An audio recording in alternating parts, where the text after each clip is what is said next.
So here we are at the most, I think, difficult thing that we really have to work through, because once we realize, right, that everything is possible and that we can do anything that we truly put our mind and our actions into, right, now we're forced with dealing with the effects of our primitive brain trying to keep us safe.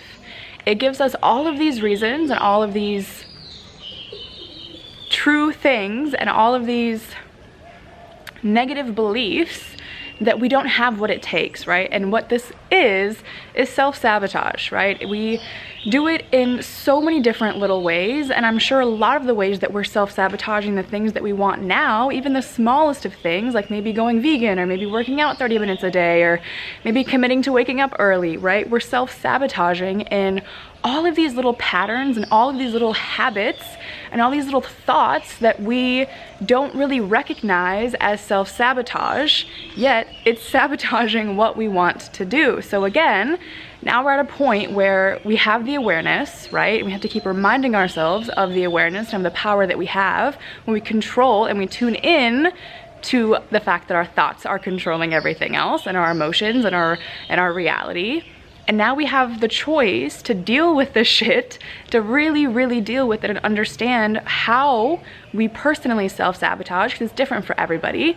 How we personally, how you personally, how I personally am self-sabotaging myself in the things that I want, the unique things that I want, with my unique behaviors and my unique patterns, my unique habits, right, and my unique thoughts. What ones are actually self-sabotaging, and do I have the confidence and do I have the courage, and am I connected enough to my result line and my why to really fix them? Because it's gonna take time, it's gonna take work, and it takes a lot of emotional commitment to yourself to break through these things. I know for me, with starting a business online and building this course and moving to Thailand and all of the big scary things that my heart compass felt pulled to do, but my mind told me I couldn't do, all of those ways that I was self-sabotaging came down to the limiting beliefs that I had and me not understanding my emotions or where they were coming from, right? So when we're going through this, kind of think back to those 5 emotional skills and really tune in and allow yourself to feel all of it, because again, unless we're aware of it, we can't really fix it, right? For me, I self-sabotaged with thinking that I didn't deserve it. I didn't deserve financial freedom. I still have to tell myself that I do, right? I grew up with a belief that you have to work really hard. It's a story that I tell myself. You have to work really hard, and you have to trade all of your time. You have to trade all of it to make money. That's a story that I had. So this idea that I can live in Thailand and I can work online and I can have my business automated, it almost feels like I don't deserve it. Like I don't deserve to have the rewards of success and being able to live, you know, around my own schedule and not have to trade my time for money. That almost feels like I don't deserve it. Like I haven't worked hard enough and I don't deserve to have it. But that's a self-sabotaging thought. So to fix that, I have to rewrite that story. So what stories are you telling yourself that are limiting, right? What stories and what beliefs do you have that no longer align with the life that you want to have? If the life that you want to have and the life that you have now, everything that you believe that doesn't align with that is a self-sabotaging thought or pattern or behavior or story.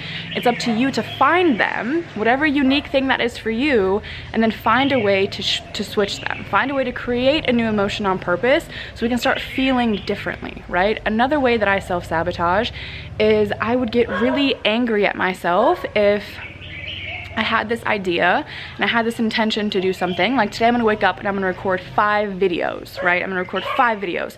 And if it wouldn't happen or something else would happen or I wasn't really feeling it, I would be so angry at myself, right?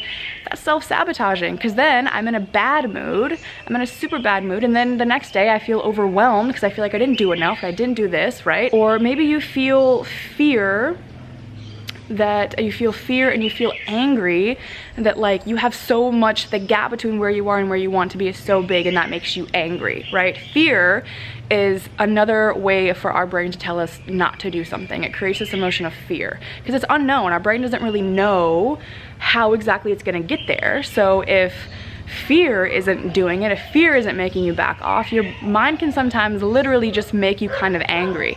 And you know, it can come from a bunch of different underlining emotions that hopefully you're taking the time to understand, but we'll call it fear, right? But fear, like if you're feeling fear, that's just proof that what you want to do is the next level. It's proof that you're trying to do something bigger and better.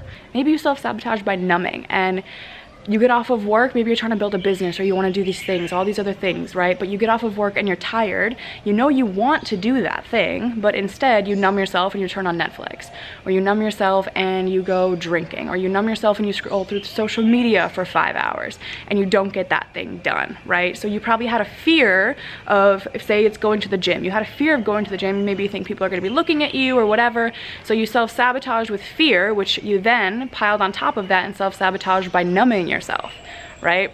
So do we see how like these everyday kind of patterns that we don't really take as self-sabotage can literally be the reason, and they are the reasons why we're not receiving the things that we know we can receive? So I had a friend who was going to be coming to Thailand with me, and she didn't have a passport. So when we first started talking about it and she was like, yeah, I'm gonna come, she was super excited, right? There was no problems in her mind. She was just excited for this new adventure that she was gonna go on, right? But she had never left the country. It was a really scary thing. So she ended up self-sabotaging, and she never came because she created these problems. She told herself that it was gonna be too much work and she wouldn't have enough time to get her passport, which isn't true, right? The first time I came here, my trip was in 3 months and I didn't have a passport, and that's how much time she would have had. You can expedite it, there's ways around it, there's ways of doing everything. She didn't have a birth certificate, and instead of taking the steps to find and receive her birth certificate, she just said that she didn't have one, so it wasn't possible, right? Her brain created all of these problems that actually had solutions, but because she was so overwhelmed with them and didn't understand, like, hey, this is me self-sabotaging, trying to play it safe, she said, these are reasons why I can't go, when that wasn't the case, right? So again, the ways that we self-sabotage are different for everyone, right? Maybe you self-sabotage in your relationship or with people that you're trying to network with, right? Because maybe you start feeling like you're in competition, right? Feeling like you're in competition is a way of self-sabotaging. Instead of feeling like we're all kind of in this together and that we're growing together and it's about community and support, you can be like, hey, she's doing better than me, so I'm gonna self-sabotage one and say that I don't have what it takes, or she's better than me, or she has more followers, or she has more this, or she looks better, and then you don't end up doing what you could be doing right alongside that person that you're admiring, right? Because instead of seeing the positive in it and seeing how someone could push you to grow, you're self-sabotaging by saying that they have it better than you, right? Their situation is better than yours, and that you could never have what they have because your environment is different, or whatever the case may be. When in reality, you just sabotaged a relationship that would have been pushing you to grow, right?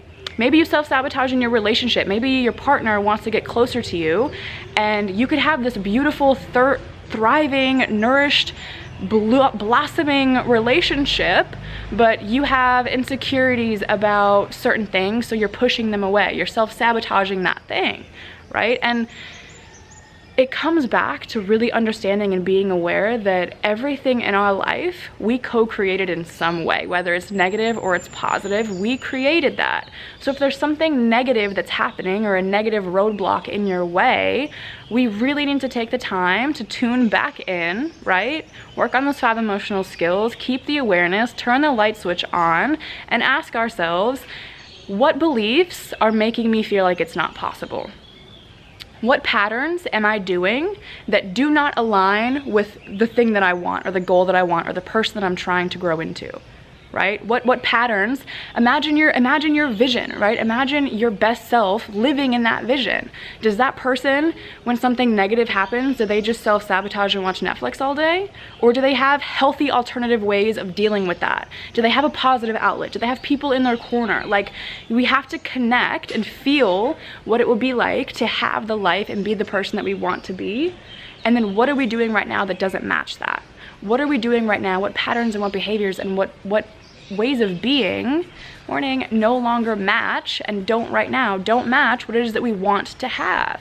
And all of those things that we can list and we can be really honest about that we're not doing, that don't align, those are all self-sabotaging behaviors that come back again to our primitive brain trying to keep us safe. It's scary to grow. It's scary to evolve into this new being. It's scary to let go of who we are, let go of the life that we have, let go of the patterns and routines that we have.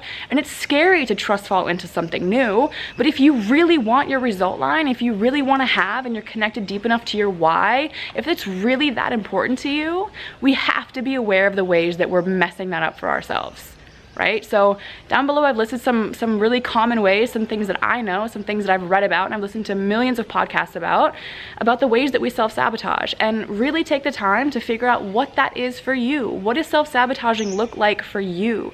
There's no one way, there's no white or black, it's just gray, and it's your way. There's no right way or wrong way, there's just your way, and there's your ways of doing it, and there's your ways of understanding it.